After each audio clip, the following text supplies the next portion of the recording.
மேலிருக்க பயமில்லை, உன் சோதனைக்கும் குறைவில்லை. சோதனைக்கு பயந்திருந்தால் நான் நாத்திகனாய் போயிருப்பேன். உன் அடிமை என்று ஆன பின்னே பயப்படுமோ என் மனது? எத்தனை எத்தனை சோதனை வந்தும் உன்னை மறக்கல சண்முகநாதா.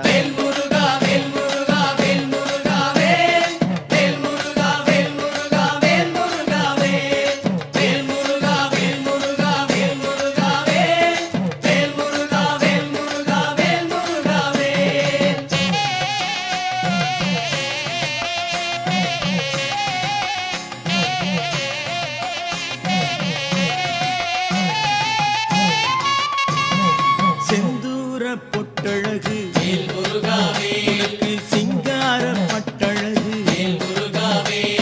செந்தூரில் வேலழகு, பரங்குன்றில் மனையழகு, நீரணிந்த நெற்றியுடன் நின்ற கோலம் தான் அழகு. கோணத்தோடு நின்றிடும் போதும் கொள்ளையழகு கொள்ளையழகு.